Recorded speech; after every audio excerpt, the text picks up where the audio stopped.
Assalamualaikum warahmatullahi wabarakatuh. Perkenalkan, nama saya Ahmad Ulil Absar. Saya dari program studi D3 Administrasi Keuangan, Fakultas Ekonomi dan Bisnis Universitas Jember. Saya di sini akan menjelaskan tentang penggunaan transaksi salam dan salam paralel. Baik, selanjutnya saya akan menjelaskan definisi dari salam dan salam paralel. Untuk salam sendiri yaitu merupakan pembelian barang yang pembayarannya dilakukan di muka, sedangkan penyerahan barangnya di kemudian hari. Sedangkan untuk salam paralel merupakan jual beli barang yang melibatkan dua transaksi salam, di antaranya nasabah dengan bank dan bank dengan nasabah. Baik, selanjutnya ada penggunaan dan ketentuan syar'i. Yang pertama, bagi petani. Bagi petani, skema salam dengan pembayaran di muka akan sangat membantu petani dalam membiayai kebutuhan petani dalam memproduksi barang pertanian. Dengan demikian, petani memiliki kesempatan dan dorongan lebih besar untuk meningkatkan kapasitas produksinya agar dapat menghasilkan produk pertanian yang lebih banyak. Sehingga di samping untuk diserahkan kepada pembeli sebanyak yang telah ditentukan, juga dapat digunakan untuk diri sendiri atau untuk dijual kepada pihak lain. Yang kedua, di sini ada bagi pemerintah. Bagi pemerintah, penggunaan skema salam dengan ciri pembayaran di muka akan dapat mempercepat pencapaian target-target pemerintah dalam mendorong meningkatkan cadangan pengadaan produk pertanian. Skema ini dipandang dapat mengantisipasi keengganan petani menjual produknya kepada pemerintah selama ini, baik karena telah terbiasa menjual kepada tengkulak atau kepada pedagang besar. Yang ketiga, ada bagi pengusaha. Bagi pengusaha, penggunaan skema salam ini berpotensi meningkatkan efisiensi dan nilai penjualan pengusaha produk pertanian. Pengusaha yang di dalam hal ini berperan sebagai penjual produk pertanian baik untuk konsumsi lokal maupun ekspor akan dapat memilih produk pertanian dari petani dengan harga yang relatif akan lebih rendah dibanding dengan harga pasar, mengingat pembayaran yang dilakukan di muka. Dan yang keempat, ini bagi bank syariah. Skema ini pada dasarnya sangat menguntungkan bagi bank syariah, mengingat pembeli sudah menyerahkan uangnya terlebih dahulu di muka. Dengan demikian, resiko kegagalan membayar utang tidak ada sama sekali, walau transaksi ini menimbulkan resiko baru, yaitu kegagalan menyerahkan barang. Dengan pengalaman dan jaringan petani yang memiliki bank, resiko ini mestinya tidak sulit untuk diatasi oleh bank syariah. Oke, selanjutnya di sini ada ketentuan. Yang pertama ada transaktor. Transaktor terdiri atas pembeli, yang dalam hal ini adalah nasabah, dan penjual, dalam hal ini bank syariah. Kedua transaktor diisyaratkan memiliki kompetensi berupa akil balik dan kemampuan memilih yang optimal, seperti tidak gila, tidak sedang dipaksa, dan lain sebagainya. Yang kedua, objek salam. DSN dalam fatwanya menyatakan bahwa ada beberapa ketentuan yang harus dipenuhi barang yang akan diperjualbelikan dalam transaksi salam. Ketentuan tersebut yaitu yang pertama, ada barangnya harus jelas ciri-cirinya dan dapat diakui sebagai utang. Yang kedua, harus dapat dijelaskan spesifikasinya. Dan yang ketiga, penyerahan dilakukan di kemudian hari. Yang keempat, waktu dan tempat penyerahan barang harus ditetapkan berdasarkan kesepakatan. Yang kelima, pembeli tidak boleh menjual barang sebelum menerimanya, tidak boleh menukar barang kecuali dengan barang sejenis sesuai dengan kesepakatan. Terkait dengan alat pembayaran, DSN mencaratkan alat bayar harus diketahui jumlahnya dan bentuknya. Alat bayar bisa berupa uang, barang, atau manfaat. Pembayaran harus dilakukan pada saat kontrak disepakati. Pembayaran itu sendiri tidak boleh dalam bentuk pembebasan utang. Yang ketiga ada ijab kabul. Ijab dan kabul dalam salam adalah pernyataan dari kedua belah pihak yang berkontrak dengan cara penawaran dari penjual, bank syariah, dan penerima yang dinyatakan oleh pembeli atau nasabah. Baik, selanjutnya di sini ada tujuan pengawasan. Di antaranya, yang pertama, memastikan bahwa barang yang diperjualbelikan tidak diharamkan oleh syariah Islam. Yang kedua, memastikan bahwa pembayaran atas barang salam kepada pemasok telah sesuai dengan akad. Yang ketiga, meneliti bahwa salam telah sesuai dengan fatwa DSN MUI. Dan yang keempat, meneliti kejelasan atas akad salam yang dilakukan dengan format salam paralel atau salam biasa. Yang kelima, meneliti bahwa keuntungan bank syariah atas praktik salam paralel diperoleh dari selisih antar harga beli dari pemasok dengan harga jual kepada nasabah atau pembeli akhir. Dan selanjutnya ada alur transaksi yang pertama, negosiasi dengan persetujuan kesepakatan antara penjual dengan pembeli terkait transaksi salam yang dilaksanakan. Yang kedua, setelah akad disepakati, pembeli melakukan pembayaran terhadap barang yang diinginkan sesuai dengan kesepakatan yang telah dibuat. Yang ketiga, pada transaksi salam, penjual mulai memproduksi atau menyelesaikan tahapan pemesanan produk yang diinginkan pembeli. Setelah produk dihasilkan, pada saat atau sebelum tanggal penyerahan, penjual mengirim barang sesuai dengan spesifikasi, kualitas, dan kuantitas yang telah disepakati kepada pembeli. Adapun transaksi salam paralel yang biasanya digunakan oleh penjual bank syariah yang tidak memproduksi sendiri produk salam. Setelah menyepakati kontrak salam dan menerima dana dari nasabah salam, selanjutnya secara terpisah membuat akad salam dengan petani sebagai produsen produk salam.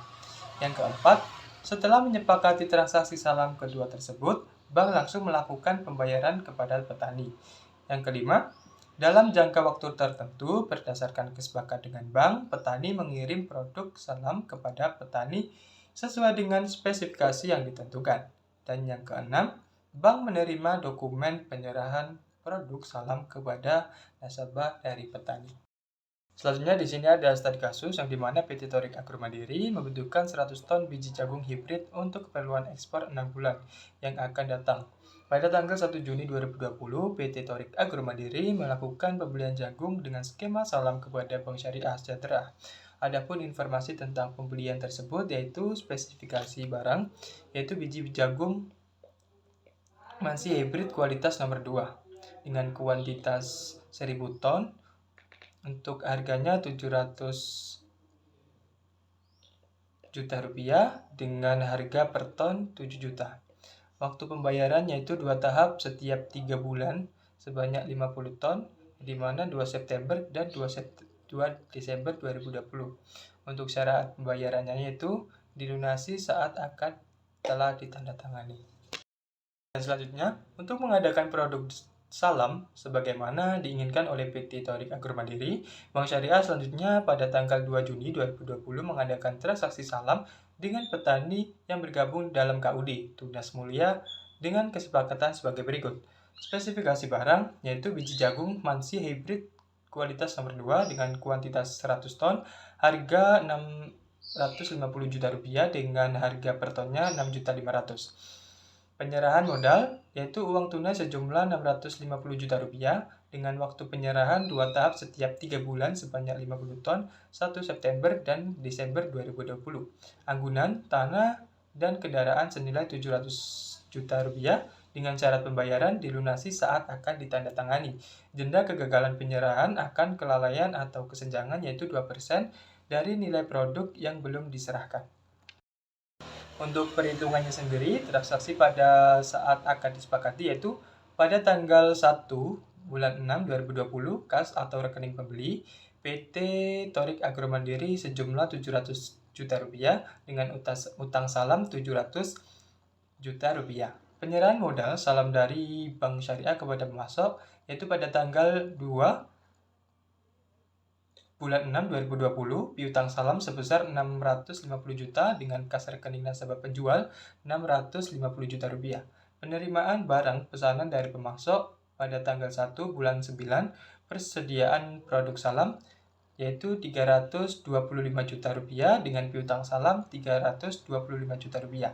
Pada tanggal 1 bulan 12 2020, persediaan produk salam sebanyak 325 juta rupiah dengan piutang salam 325 juta rupiah. Untuk keterangannya, penyerahan tahap kedua sebanyak 50 ton biji jagung kualitas nomor 2 dengan kualitas barang dan nilai wajar barang sama dengan nilai kontrak. Selanjutnya penyerahan barang salam dari Bank Syariah kepada nasabah pembeli. Itu pada tanggal 2 bulan 9 2020, utang salam sebesar 350 juta rupiah dan persediaan produk salam sebesar 325 juta rupiah. dengan pendapatan bersih salam sebesar Rp25 juta. Pada tanggal 2 bulan 12 2020, utang salam sebesar Rp350 juta untuk persediaan produk salam sebesar Rp325 juta dengan pendapatan bersih salam sebesar Rp25 juta.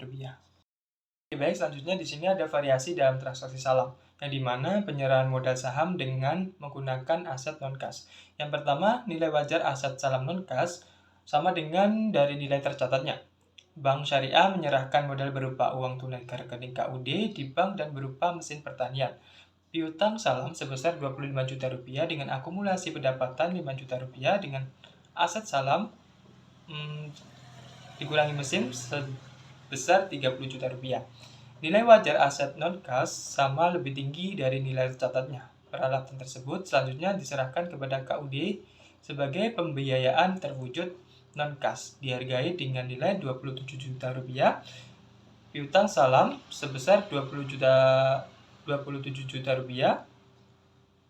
Akumulasi pendapatan sebesar Rp5 juta, aset salam dikurangi mesin Rp30 juta dengan keuntungan pada saat penyerahan Rp2 juta. Yang terakhir, nilai wajar aset salam non-kas sama lebih rendah dari nilai tercatatnya. Peralatan tersebut selanjutnya diserahkan kepada KUD sebagai pembiayaan berwujud non-kas, dihargai dengan nilai Rp23 juta. Piutang salam Rp23 juta dengan akumulasi pendapatan Rp5 juta, kerugian pada saat penyerahan sebesar Rp2 juta. Aset salam dikurangi mesin sebesar Rp30 juta. Dan selanjutnya di sini ada penyajian. Berdasarkan PAPSI 2013, piutang salam dan utang salam adalah akun yang terkait dengan jual beli dengan skema salam. Ketentuan penyajian transaksi tersebut dalam laporan keuangan adalah sebagai berikut. Yang pertama, piutang salam dijadikan sebesar jumlah tercatat. Piutang salam yang tidak dapat dipenuhi oleh pemasok dan pemasok menyatakan tidak dapat memenuhi kewajiban disajikan sebagai piutang kord. Yang kedua, utang salam disajikan sebesar jumlah tercatat. Untuk pengungkapannya sendiri, berdasarkan PAPSI 2013, hal-hal yang harus diungkapkan terkait transaksi pembiayaan dengan skema salam antara lain, yang pertama, rincian piutang salam dan utang salam berdasarkan jumlah, jangka waktu, jenis valuta, jenis dan kuantitas barang pesanan. Yang kedua, piutang salam dari pemasok dan utang salam kepada nasabah yang merupakan pihak berelasi. Sekian presentasi dari saya, kurang lebihnya saya mohon maaf.